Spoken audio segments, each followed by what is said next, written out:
steps into it. Pass is caught. Diggs! Sideline! Touchdown! Unbelievable! Pass is intercepted at the goal line by Malcolm Butler. Unreal. Touchdown! Kansas City! Damian Williams runs to immortality and will be remembered forever in the Chiefs' kingdom. Hello everybody and welcome in again to another Sunday night here on KC Radio 97.7 FM. My name's Brent Sternberg and this is another episode of Talkin American Footy. What an NFL season it's been so far, and can you believe we're a quarter of the way through the season? The unofficial quarter mark of the season. Of course, we are 4 weeks in, 1 game to be exact, with week 5 kicking off Thursday night football on Friday morning. But we've done well to get to this point. We're 4 weeks in, like I say. We for the first time last week, I should say, we had COVID rear its ugly head and impact the schedule, and it's done so again in week 5, which we'll have a look at in a little bit more detail later on. This episode, we're going to have a look back, like we always do, on the previous week, so week 4, and then we'll have a look ahead to week 5, and we'll touch on a little bit of college football, and I'll answer your questions towards the end of the evening as well. But let's get stuck in, shall we, and go back and have a look at week 4, which begun all the way back on Thursday night football between the Denver Broncos, who travelled to New York to play the New York Jets, and the Broncos left MetLife Stadium with a win, 37-28. I think I mentioned this last week. The Jets now they are 0-4 for the second straight season, and that's the first time in their history, the New York Jets, where they've started 2 seasons in a row 0-4. The Broncos had Brett Rippon play at quarterback. Of course, they've got Drew Lock, still out through injury. Brett Rippon looked okay, and the Broncos come away with a win. So they will take that on a short week at home, playing with their second string quarterback. It's a good win there for the Broncos, 37-28. Let's have a look at what happened on Sunday now, or last Monday, I should say, for us Aussies, the Ravens. I thought that they might bounce back after losing that game on Monday Night Football in Week 3 to Kansas City, and they did in emphatic fashion. They went to Washington, and they beat Washington convincingly in that one, 31-17. The Ravens, 20 or more points scored in 27 straight games. So we think about this as a running offense, but and they still are doing that, of course, but they're not sacrificing big plays down the field for scores. So 20 or more points in 27 straight games, but 30 or more points in this one, 31-17. And Washington are in a little bit of strife now. They won in week 1 against Philadelphia, which surprised a lot of people, but now 3 straight losses and a decision to make it quarterback, I think, with Dwayne Haskins. The Tampa Bay Buccaneers, they were back at home with Tom Brady in red hot form. They beat the LA Chargers. They did have to come from behind in that one, though, Tampa Bay. The Chargers, we see a lot of teams blowing leads early on in this season, don't we? The Chargers led 24-7. Tom Brady threw 5 touchdown passes in that one, though, to get the Bucs over the line in that match. It's the first time Tom Brady has thrown 5 touchdowns in the same game since week 3 in 2017. So a good win there for the Bucs. Justin Herbert, are we disappointed that they couldn't get the win on the road there? But they have found a quarterback in Justin Herbert. I've sung his praises a couple of times on this show. And he finished that one 20-25, 290 yards, 3 touchdowns, and an interception, which was a bit of a backbreaker last week. But no real concerns there for the Chargers, other than the fact they lost, of course, but they've got their quarterback of the future. The Seattle Seahawks, they keep on winning. They've started the season 4-0 for the second time in their franchise's history. The last time they did it was 2013. They played in the Super Bowl and won the Super Bowl that year. They went to Miami this week, or last week, I should say, and beat the Dolphins 31-23. It was a little bit closer than that. They played okay with the Dolphins. They held Seattle to 17 points midway through the fourth quarter, and Seattle sort of got on a bit of a roll. They had some impact plays from Shaq Lawson and Emmanuel Ogbar and Xavier Howard, who's a good young cornerback there, who's having another good season, but ultimately just outclassed in the end. So they went down 31 to 23. Miami.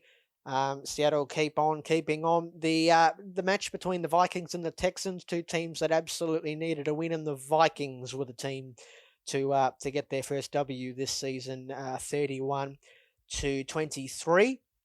Delvin Cook, 6 rushing touchdowns through the first 4 games. That's the second most in Vikings history. Houston fired its head coach and general manager. It's the same guy, of course, Bill O'Brien, on Monday of this week. So the first head coach is gone, and I reckon a lot of people coming into the year would have had Bill O'Brien as the first coach to be given the tap on the shoulder. So the Texans fall to 0-4. They lose to Minnesota, and now they're fired their coach and general manager. So dark times for the Houston Texans. The New Orleans Saints, they went into Detroit, and beat them 35 to 29. Detroit, get this, Detroit have lost 6 straight games in which they held a double-digit lead. I feel like I'm reeling off a similar sort of stat every single week for the Lions, and they had another double-digit lead in this one, and blew it and lost by 6 points. It was a good win for the Saints, actually. They endured a team-wide drama, COVID-19 scare that led to the Saints not learning the point of care test results until 3 a.m. the morning of that game. So, there was a little bit of stuff happening there, and a little bit of, there was a bunch of things sort of up in the air, but the Saints get that win, so they look like the world was falling in a couple of weeks ago when they got well beaten there, but reeled off a couple of wins since then. The Cleveland Browns and the Dallas Cowboys, this was a shootout, and what a win this was for Cleveland. 49-38 winners over the Dallas Cowboys. It was soured somewhat with Nick Chubb going on injured reserve for the Browns with an MCL. He will be back at some stage, but he's going to miss a few weeks. Dak Prescott, 450 yards for the 3rd straight game. That's an NFL record. So he is putting this team on his shoulders, on his back, I should say, and they still can't win. The Dallas Cowboys, I mean, he's not going to win the MVP this year, Dak, even though I picked him to win that award, but he is their most valuable player. And the Cleveland Browns, 49 points. That's their most in a game since 2007, when they scored 51 in a win over the Bengals. So a big win to Cleveland. The Bengals and Joe Burrow got their first win. If I can just get the score up here, they beat Jacksonville. What was the score in that one? 33-25. So the first win for Joe Burrow. Joe Mixon, he began his weekend in a hospital with a mysterious chest pain, and then went out and piled up 181 yards from scrimmage and 3 touchdowns. So that didn't seem to affect him too much. Bengals 33-25 winners in that one. The Carolina Panthers, they had another win over Arizona, 31-21, and the Panthers They were 0-2, and they've won the last 2 games and clawed their way back to 2-2.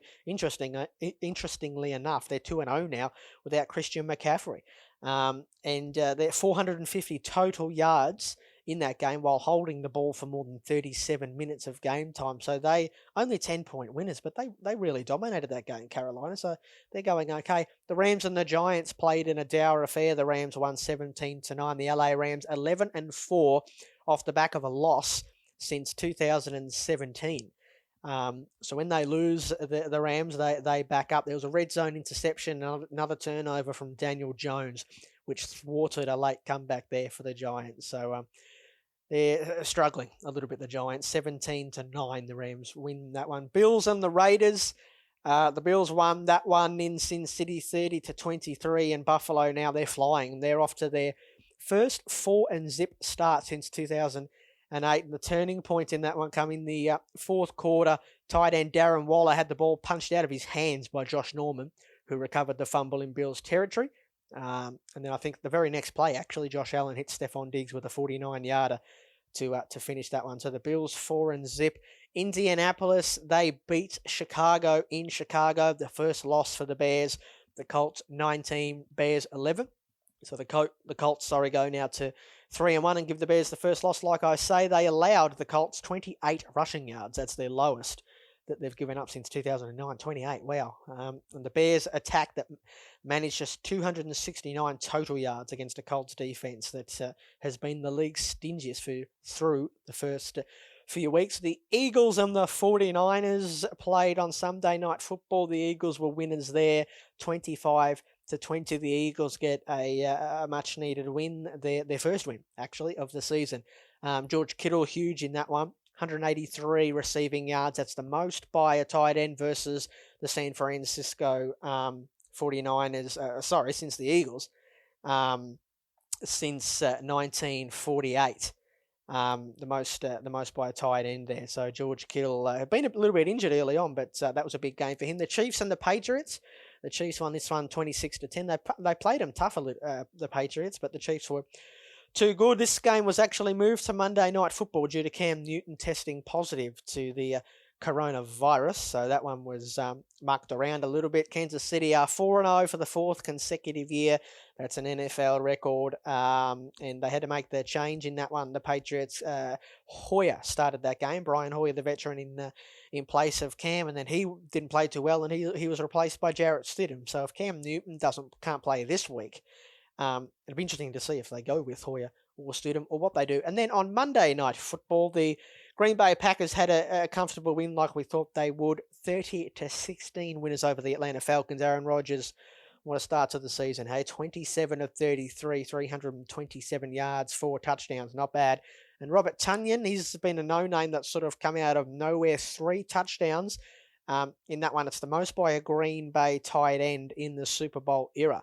So when you consider they've had some good offenses and some good skill position players, that's incredible. Pittsburgh and Tennessee, they both had the impromptu bye there, of course, because their game was cancelled because of the raft of positive tests that the Titans had.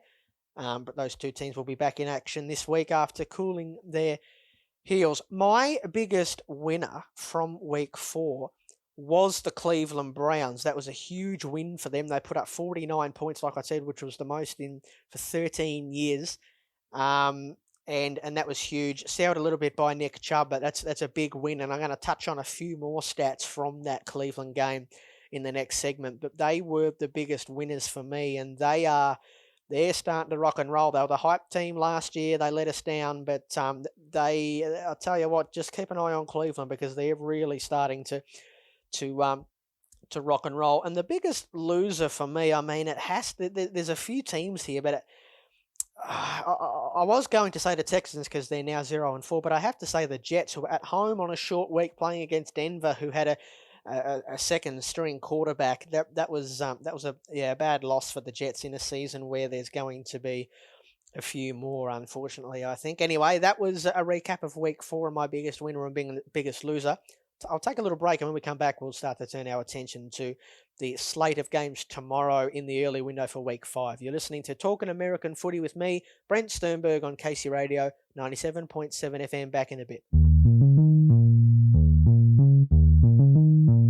Welcome back, everybody. You're listening to Talkin' American Footy with me, Brent Sternberg, on KC Radio 97.7 FM. Before the break, we had a little bit of a look and a recap of week 4 of 4, in which everybody got to play except for Tennessee and Pittsburgh, who were set to play each other in the Music City. And then Tennessee had a bunch of, they had a COVID outbreak, and then they weren't allowed to play. They weren't allowed to visit their facility, so that game got cancelled.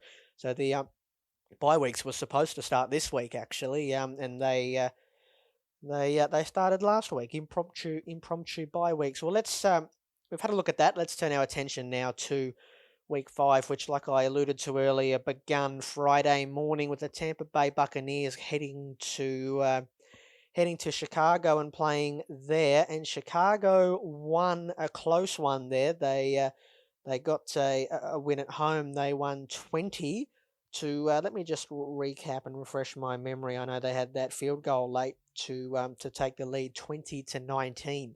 Chicago won that game, and they've gone to 4-1, which is a really good effort considering all the issues that they've had at the quarterback position. Nick Foles started in that one, and it was a typical Nick Foles game. He looked great at times, and he looked bloody awful. At other moments, he threw for 243 yards. a touchdown, an interception for good measure, and finished with a passer rating of 83.1. They'll be disappointed with this one. The Bucks, they had 11 penalties for 109 yards, so a little bit undisciplined. They are now 3-2. And that's that's disappointing. It was Cairo Santos for the Bears who had a 38-yard field goal with 1:13 left to win that game for the Bears. It's interesting. We know they've had a lot of kicking issues, haven't they, over the last few years? So they'll probably build a statue now of Cairo Santos in the town centre there in Chicago after nailing that one. There was an interesting moment though late on for Tom Brady. He was seen holding up 4 fingers. We assume it was to signal, I suppose, to his teammates or the sideline or whatever, or maybe even the ref, that it was 4th down. But it was actually, he threw an incompletion on 4th and 5, the previous play.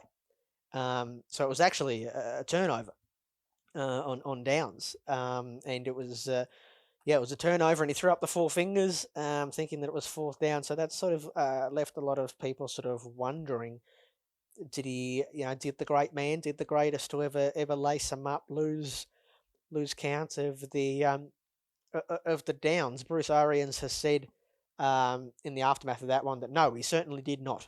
But I'm not so sure. Anyway, it's their second loss of the season. The Bucks, they're 3-2 now, like I say, and the Bears are 4-1. So that was Thursday night football, a 1-point win to the Chicago Bears at home, 20-19.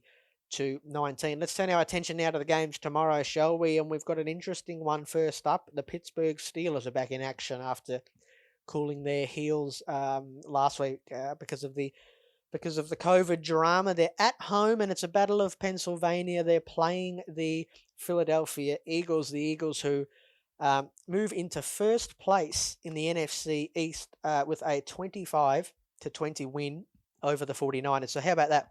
They win their first game of the season, and they move into first place. They win their first game in week 4, and move into first place in that division. That is a crazy division at the moment this year through the first 4 weeks of the NFC East. The fella there, Fulgham, or however, I think that's how you say it, began the weekend on the Eagles practice squad, and then caught a couple of big touchdowns, or one in particular that I think gave them the lead late in that one. And the linebacker, Alex Singleton, who came up with a pick 6, he generally plays on special teams. So a couple of their lesser likes coming up with some big plays there, Philadelphia, and they sort of need that at the moment, don't they? Because their better players aren't really playing all too well.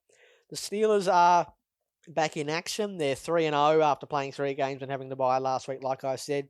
A rearranged schedule for the Steelers means that they will now play 13 consecutive games to close the regular season. And of course, if they don't finish with the number 1 seed in the AFC and get a bye week, that means that if they want to get all the way to the Super Bowl, they will now have to play 17 straight weeks.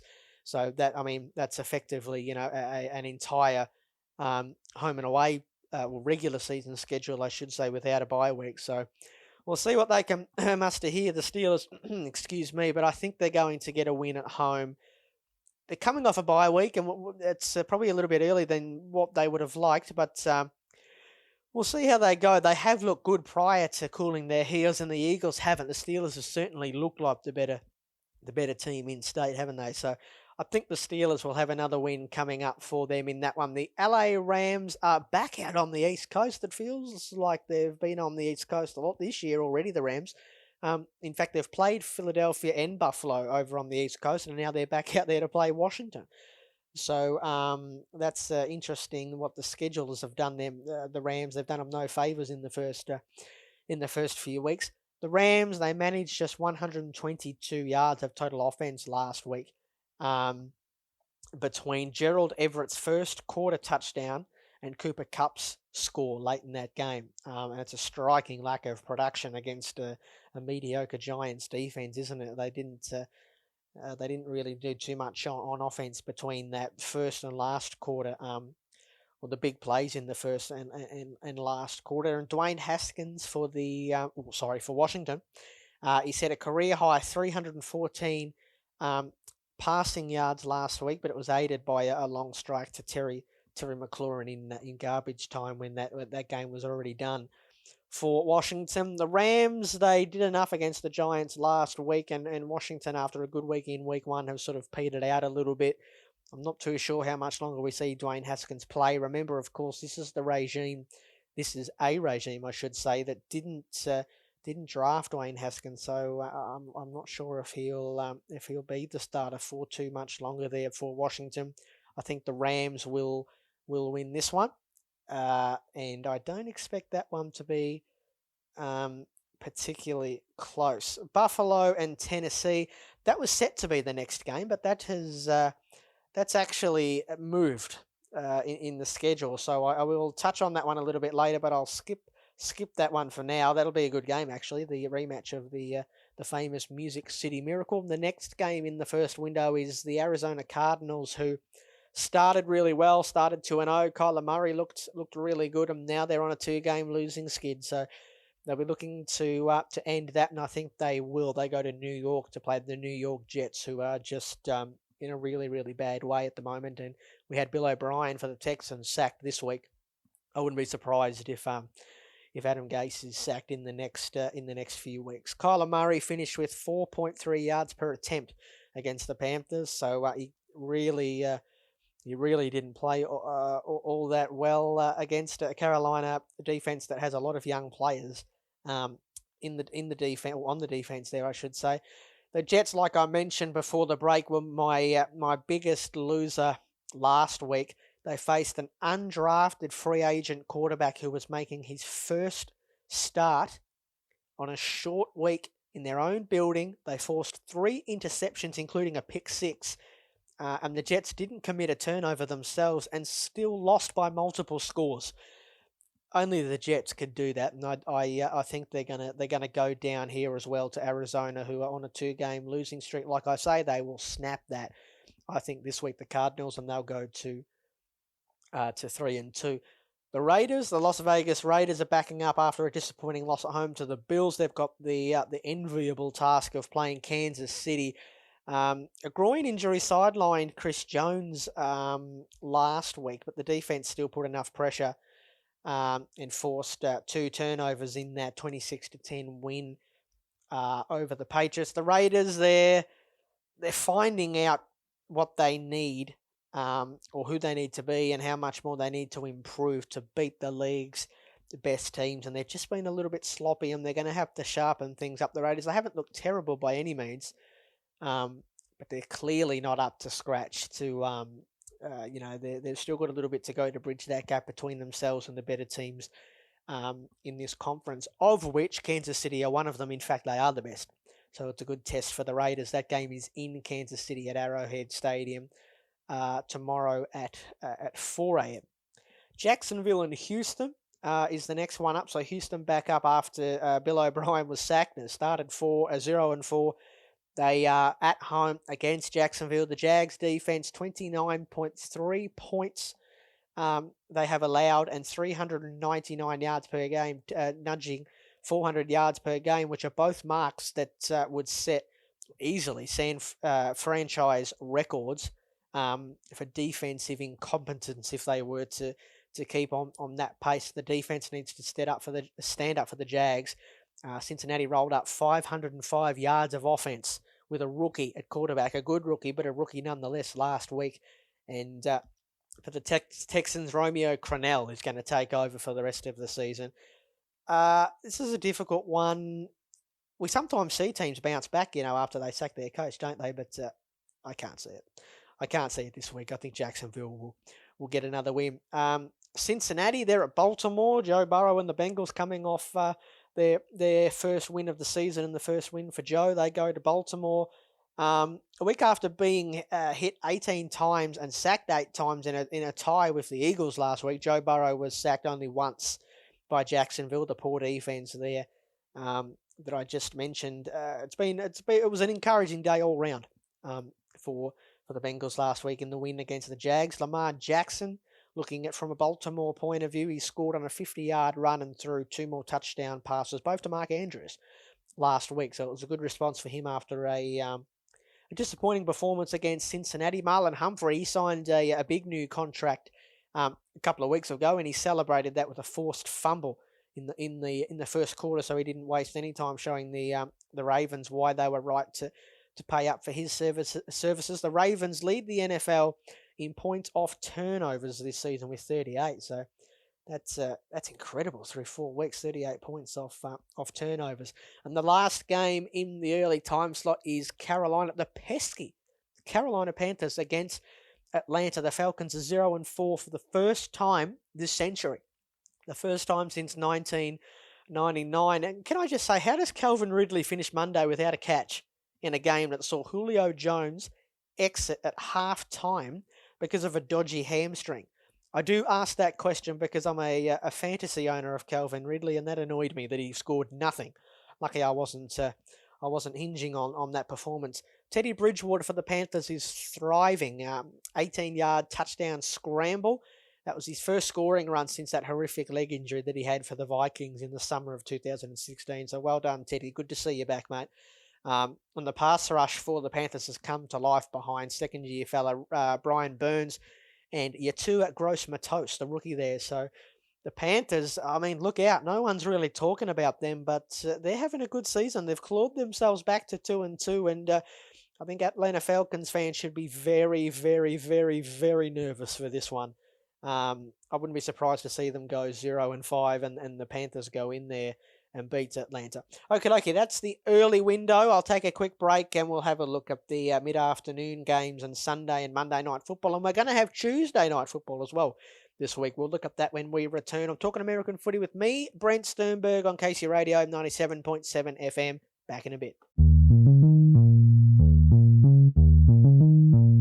Welcome back. You're listening to Talking American Footy with me, Brent Sternberg, on KC Radio 97.7 FM. We're going through and having a look at all the games set to play out tomorrow and Tuesday and even Wednesday this week in the NFL Week 5. Before the ad break there, I had a look at the games in the first time slot, the 4 a.m. time slot. And I just want to double back quickly because I've had a look at some stats here that I've got on the NFL app. The Jacksonville-Houston game, I picked Jacksonville to go in there and win on the road. And I'm seeing here that Houston have actually won 10 of the last 12 games against Jacksonville. So maybe they can get a win there, Jacksonville, and go against recent history. And then in the last game that I looked at, Carolina at Atlanta, Atlanta have won 8 of the last 9 games against Carolina. And I, of course, picked Carolina. So I'm going against recent tradition, aren't I? Picking those two teams, but they are division games and crazy things can happen in divisional games, can't they? So anyway, we'll move on and have a look at the mid-afternoon games in the NFL tomorrow, the 7 o'clock or 5 past 7 time frame for us Aussies who will be up having a look at our teams. The first one is out at San Francisco. The 49ers are playing Miami, and Miami have won 3 of the last 4 games against San Francisco. There's an interesting stat. The Niners have started 2-2. Miami 1-3. They were okay. They were quite good actually, Miami against Baltimore, but they just kept kicking field goals. And unfortunately, you don't win kicking field goals, do you? And in fact, they all 5 of them were slaughtered by their kicker Jason Sanders. But that's not going to get you over the line, especially against a team like Baltimore who rack up the points.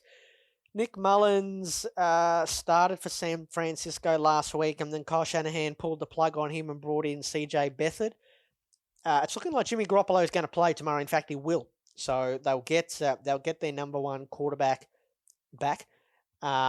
He's getting healthy, and they'll get him back to join George Kittle. Deebo Samuel's getting healthy. Brandon Ayuk as well, and the rest of the gang there. There are some guys, of course, some big name guys on defense who they won't get back, I should say, rather. But if they can start to get some of these guys back on offense healthy, then maybe the team in San Francisco that I wrote off and put a line through and said won't make the playoffs, maybe they can. And their defense is going to miss some of those guys. But if their offense can put up points, like I say, then they give themselves a chance. San Francisco, I think, too, to win at home in that one. The next one, the 2 age-old rivals, the Giants and the Cowboys. Here's an opportunity for these 2 teams to get a win and possibly go top of the division. Certainly in the Cowboys' case, they will go to the top of the division if they can win this one. With Philadelphia, I expect to lose to Pittsburgh, although you never know. Dallas, get a load of this. Dallas has led on 7 of 313 offensive snaps this season. So they've had 313 plays on offense. They've run 313 plays, and they've only been leading for 7 of those. So this is a team that is behind, and when they win, they come from behind and get in front late. I don't think they'll need to do this. I think the Giants are struggling, and I think like I said earlier, Dak Prescott's been putting up points and throwing for yards. His team just hasn't been winning because they can't get help from the defense. And that was especially painful on last week on an afternoon where Dak Prescott and the effort and the offense, I should say, went on an unanswered 24-point run in the fourth quarter to bring the Cowboys back to the brink of another miracle win. Of course, they almost did the same thing. They did that, the week before against Atlanta, come from nowhere, and they nearly did the same thing against the Browns. But they couldn't quite. They've allowed 146 points to the defense through 4 games, which is the most in franchise history over a 4-game span. So that's how well the boys' defense is traveling at the moment. The Giants' D isn't going that great, but it did have its best week last week against the Rams, limiting that Rams offense to its lowest point total of the season, while allowing less than 250 yards. And like I said earlier, I'll tell you what, Dak Prescott might not be taken serious in the MVP discussion, but can you imagine where this Cowboys team would be right now if not for Dak Prescott? Like, they're finding themselves in games only because he is running around and throwing the ball down the field and keeping them in games, and in some occasions getting them back into games in spite of his defense that are giving him no help. So he is absolutely certainly the Cowboys' most MVP, and of course that is with the ironic backdrop of them not paying him in the offseason. They of course franchise tagged him, so we'll see what happens this offseason. But I think Dak Prescott's already made the decision quite simple for Jerry Jones and the Cowboys faithful there. Indianapolis at Cleveland. Baker Mayfield delivered an underhand toss to Odell Beckham last week, who Beckham then dodged Eldon Smith deep in the backfield and then turned what would have been a huge loss into a 50-yard touchdown run that saved the day for the Browns, with the Cowboys mounting a charge. 3 games on the bounce for Cleveland with 30 or more points is the longest streak since 1968 for Cleveland. 3 games in a row of 30 or more points. So they're in a nice little spot here. The Browns, Indianapolis, they continue to win with their defense. Nick Foles and the Bears were the latest victims of last week. They managed only 269 yards of total offense in the game that Indy won there. What was that? That was 19-11 in Chicago. The Colts have allowed fewer than 12 points in 3 straight games. So the Colts defense are not allowing teams to put up points, and Cleveland themselves are putting up points. So this is going to be a bit of a strength on strength, and it'll be interesting to see how this one plays out. I am going to back in Indianapolis just because I tend to be swayed towards the teams that are playing good defense. But this game is in Cleveland, and I'll tell you what, they are going into this game 3-1. Both teams are, in fact. If they can win this game and get to 4-1, what a start for the Browns in 2020 after 5 weeks to be 4-1. They would have taken that if you had have told them so a few weeks ago. Sunday night football this week is the struggling Minnesota Vikings, who have just 1 win for the year. That was last week. They play the undefeated Seattle Seahawks. 6-0 career record versus Minnesota, including the playoffs, is Russell Wilson, who is similar to Dak Prescott. He has to put the team on his back because his defense isn't doing too much. The Seahawks D, it's an injury-ravaged unit that ranked 32nd in the league entering Week 4 last week. But they did deliver a much better performance against the Dolphins. They kept Miami out of the end zone until the final minutes of that game. The Vikings, they took their season off life support with that win, and Cook, who's been huge, like I mentioned earlier, 130 yards rushing and 2 touchdowns. But Seattle, their defense hasn't been playing well, but they do have a good rushing defense. The third best, in fact, in the league. So that's another strength on strength. Dalvin Cook, who's been fantastic through the first month of the season, and Seattle's run defense. So that'll be interesting to see how those two units come together. Well, one unit being the Seattle run defense, and obviously Dalvin Cook, but the rest of the Vikings running backs as well there. I cannot go past Seattle in this one. I think they'll inflict more pain on Minnesota. Monday Night Football, how lucky are we? We have another doubleheader. Denver and New England is a game that has been moved from the middle of the Sunday Arvo window.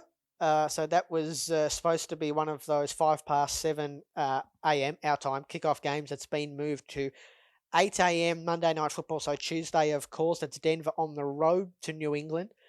And, what have I got here? Fangio, the Broncos coach there, he repeatedly sent extra rushes at Sam Darnold. They don't blitz a whole lot, the Broncos defense, but they did last week on Thursday Night Football. And as a result, they come up with 6 sacks and 10 total quarterback hits. So it'll be interesting to see if they do that to the Patriots again. I expect they will. We'll wait and see who's playing quarterback there. Brett Rippon, he mixed in some good with some bad in his NFL starting debut. Like I said earlier, Brian Hoyer was benched after an error-filled performance, and Stadham come in and then throw 2 interceptions. So they do need Cam Newton back, don't they? Julian Edelman late in that one, of course. He had a couple of drops, but it was that last one that was turned into the game-clinching pick 6, which was an absolute backbreaker. That was Tyrann Mathieu, I think, from memory.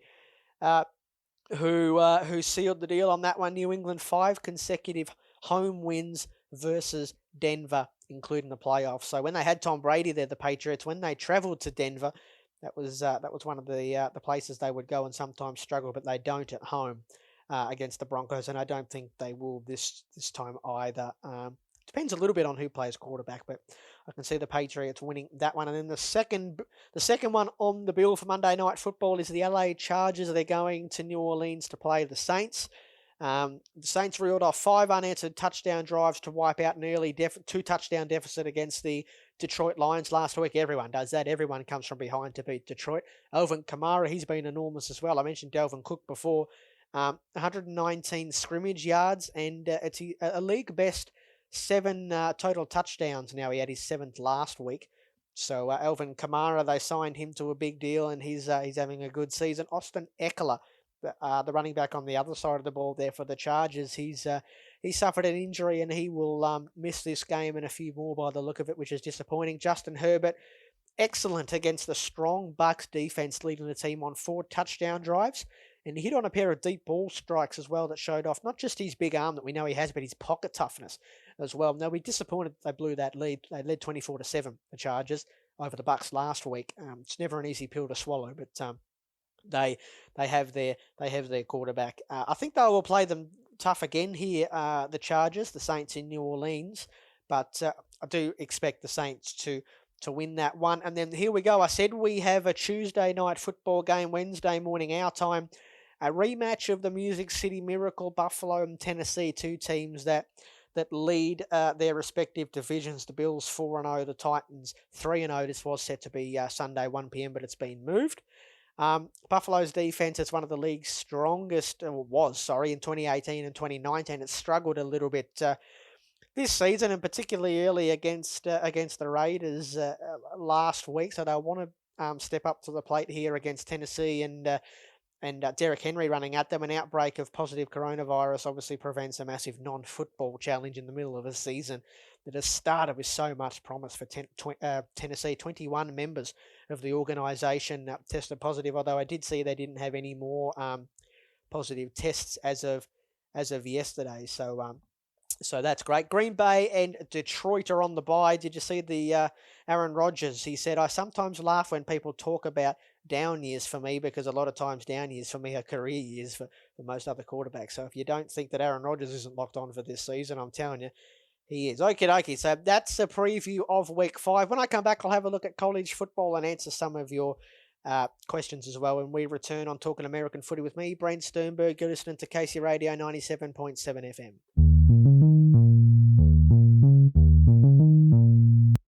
Welcome back, folks. You're listening to Talking American Footy with me, Brent Sternberg, on KC Radio 97.7 FM. We've just been going through and having a look at all the games set to come for the rest of week 5, which are actually spread across 3 days this week. So obviously most of them play out tomorrow, Monday morning, early afternoon, our time like they normally do. But we've got a double header on Tuesday morning, Monday night football, and then a game on Wednesday morning as well. So if you like football, and you're going to like these next 3 days, and the other good thing as well is with some games being moved, and causing double headers, and some games being moved out on an island on their own. It means that we get more opportunities to see teams that we might not have seen. With that Wednesday morning game, I mean, we don't see Buffalo and Tennessee that much. For those of us that don't have Game Pass and don't follow those teams, so it's great. We're seeing all these different teams, and the 2 teams that I mentioned before the break that we will not see this week. Green Bay and Detroit, who are on the bye. These 2 teams were scheduled to have their bye this week, so there's no COVID. There's no COVID stuff there. They were going to have their bye this week, and I mentioned before the break that Aaron Rodgers quote. That's incredible. He's having a wonderful season, and he's not a sneaky. He's well and truly in the MVP contention, and the Packers are in Super Bowl contention. In fact, they are the first team in NFL history to begin a season with 4 straight games of at least 30 points and have 0 turnovers. 4 straight games, 30 or more points in each, no turnovers at all through those 4 games. So that tells you how good they're going, and they're also at the moment the only team to rank inside the top 5 for passing and rushing. So it's a really balanced offense coming together there for Aaron Rodgers and Matt LaFleur, who's the offensive coordinator. Of course, the next 4 for the Packers, they go to Tampa Bay next week to play the Bucks. Then they're at Houston. Then they're at home against Minnesota, who they've already played, so they're going to knock over their series with Minnesota in the first couple of months of the season. That's weird. And then they go out to San Francisco with flowers in their hair to play the 49ers. I've got to stop cracking that joke. No one under the age of 60 gets it, so I need to just stop with that joke. Detroit, on the other hand, they play Jacksonville next week in Duval County. Then they go to play Atlanta. Then they're at home to play Indianapolis, and then they go and play. They're on the road again at Minnesota. So both these 2 teams, actually, the Packers and Detroit, 3 of their next 4 games on the road. For Detroit, Jacksonville, Atlanta, Indy, and Minnesota, they need to start to reel off some wins because the season is starting to get away from them. Let's have a look at college football now, shall we? And we'll go back and have a look at what they're calling week 5, but of course it's a bit all over the place this year, the scheduling for college football. We've got the ACC, the Big 12, and the SEC, who have begun their seasons, and we'll have the Big 10 joining us in, how long? 2 weeks, actually, not next week but the weekend after. So we'll have everyone bar the Pac-12 back in a couple of weeks' time. The Pac-12 set for resumption in early December. BYU, they beat Louisiana Tech 45-14. Florida beat South Carolina 38-24. They've got a few draft prospects as well to watch, Florida, so keep an eye on them. Texas, who are ranked 22, or went into last week ranked 22, they went down to TCU, actually, a close one there, 33-31. Tennessee, the Volunteers, they won again, 35-12 over Missouri. SMU beat Memphis 30-27. SMU actually ranked 18 at the moment. Boston College went down to the University of North Carolina in ACC play there, 26-22. Cincinnati, the Bearcats, they beat South Florida, the University of South Florida, 28-7. Alabama beat Texas A&M 52-24. Of course they did. Oklahoma State got another win. They're ranked 10. It would have been a while since they were ranked in the top 10, Oklahoma State.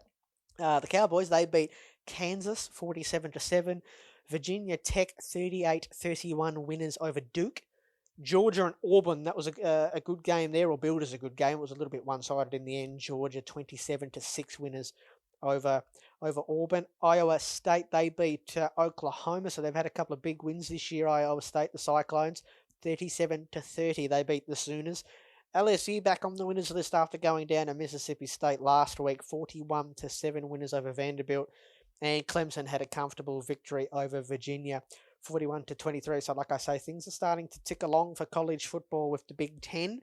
Arguably the second biggest, or the second most watched, I suppose, and second highest rated in terms of talent output into the NFL. They're set to go in a couple of weeks. So that's the state of play in college football. Okay, you guys have sent through some questions, which I appreciate very much. If you want to send some through to me at theboylives_26 on Twitter. That's me, at theboylives_26 on Twitter, or you can find me anywhere. If you just type in Brent Sternberg into Twitter or Facebook, you'll find me. The first question this week is from Jack, and he asks, who might Houston look for as its next head coach? And that is a good question. I wonder when they will start the search for that. Houston, they've obviously sacked their coach very early, only 4 games in. There always seems to be some names that come up from the college ranks, so no doubt Lincoln Riley will pop up. He always seems to. Eric Bieniemy, he's sort of the general consensus. He was the most unluckiest of the guys who put his hat into the ring last year, and has done a couple of times in the last few years. I know that Stephen A. Smith in particular was one that was absolutely filthy that Eric Bieniemy didn't get a gig. And I wonder, I don't know what the state of play is for this particular college and this particular coach, but I wonder if Houston may be able to prize Dabo Swinney out of Clemson and come back and work with Deshaun Watson there at quarterback. They seem to love drafting guys out of Clemson, so I assume that there are some links there. I wouldn't think that Dabo Swinney would be tempted by that, or he may be. But there's some names to watch. I mean, Joe Brady, maybe. I mean, he's a young guy, but he's had some great success at college, the college level last year, and now if Carolina can do some things, he may be hotly sought after spending only 1 year there. So there's some names, but I'd expect Eric Bieniemy to be one of the front runners for all teams that sack their coaches this year. Thank you, Jack. This next one is from David. Who are your top 3 MVP candidates through the first 4 weeks of the season? That's another good question. I think I can't go past Russell Wilson, number 1. I've been more impressed by him, and this is difficult. He is doing more with less, if you know what I mean, and I'm sort of talking about the defense. I don't mean to harp on about Seattle's defense, but Aaron Rodgers is having a terrific season, but his defense can stop people. Josh Allen's having an incredible start to his 3rd year. He's made a giant leap, but his defense is stopping people. So too with the Chiefs. So I'd have Russell Wilson number 1. I'd probably have, to be honest, Russell Wilson 1 and Aaron Rodgers 2. Aaron Rodgers has started this season brilliantly, and I ran through some of his numbers before, some of the Packers' offensive numbers. If he continues like that, I think he will win it. And if the Packers sort of continue along their trajectory and keep doing what they're doing, they're going to go a long way to winning the Super Bowl. And Aaron Rodgers will win the MVP if he keeps this up. And then number 3, it's probably a toss-up, to be honest, between Josh Allen and Patrick Mahomes. Man, you could flip a coin there. I'll probably say Patrick Mahomes,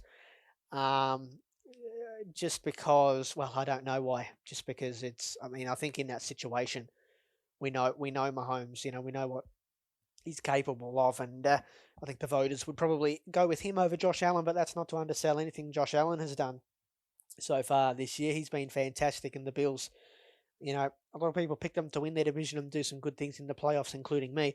And they're looking good. So Wilson, David, to answer your question, Wilson 1, Aaron Rodgers 2 and Patrick Mahomes 3. And of the non-quarterbacks, I think Dalvin Cook is probably right up there, as well as Aaron Jones. There's a big NFC North flavour here, isn't there, with Packers and Vikings? But Aaron Jones has been terrific too. This question's from Kane. Is there a team in playoff contention going under the radar at the moment? Well, excuse me, perhaps there is. I'll tell you one team, and I touched on this a little bit earlier, the Carolina Panthers. They have surprised me. They're doing some great things. Bridgewater, and without their guy in Christian McCaffrey, Bridgewater's not there. Bridgewater is there. McCaffrey's not there. Bridgewater's playing really well. Robbie Anderson and DJ Moore, what an astute pickup Robbie Anderson was. They're working well in tandem, Anderson and Moore. It's a defense that is full of young guys, but they're all really contributing. They started 0-2, and people sort of thought, yeah, okay, here we go. They're going to finish with a high pick like we thought. Now they've got back to 2-2 in a winnable game against Atlanta. The Carolina Panthers with an extra playoff spot, and with a lot of teams in the NFC struggling, everyone in the NFC East, everyone really except the Packers in the North. I don't think the NFC South is a runaway division, and the NFC West is still going really well. But there's going to be some spots up for grabs. So yeah, keep an eye on Carolina. I reckon they're going under the radar.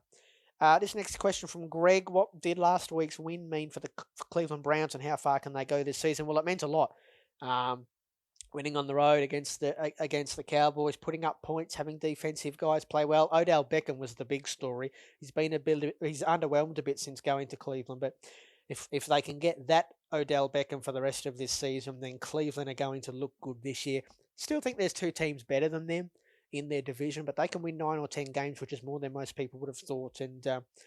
And in that scenario, again, with the extra playoff spot, they're well and truly in the mix, and they're going to make all the people who picked them to make the playoffs, like me, look really smart. So it was a big win for the Browns. They were my biggest winners from last week. I said that earlier, and I think they can go into the playoffs and maybe win a game or two.